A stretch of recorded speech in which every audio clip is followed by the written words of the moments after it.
Hello and welcome. In this video, we discuss how to set up a gearbox in shonDy. So let's get started. Our simple example consists of a box with 2 gears and 4 bearings. We now add a rotation and select the big gear as a moving body. Next, we define the rotation center and the rotation axis, which in our case is positive Z direction. We now want to add the rotation, and at the start of the simulation, we want the gears to stand still for 0.5 seconds. So we define this interval.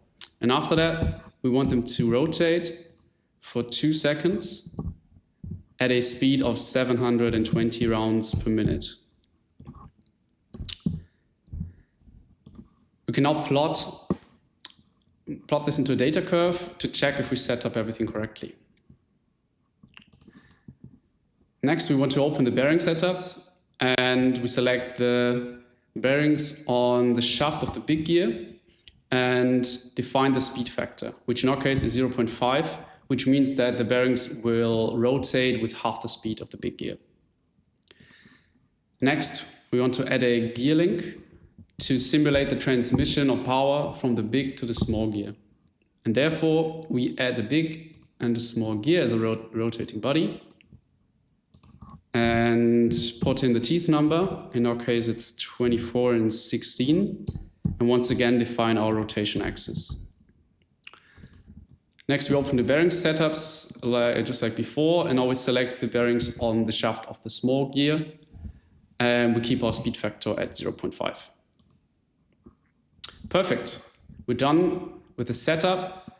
Now we can click Run and see if everything was set up correctly.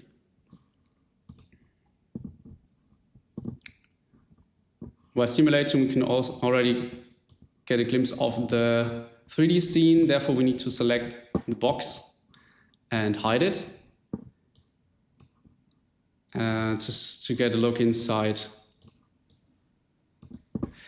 And we should now see the gears standing still for 0.5 seconds and start rotating after that. So let's check. All right, looks good.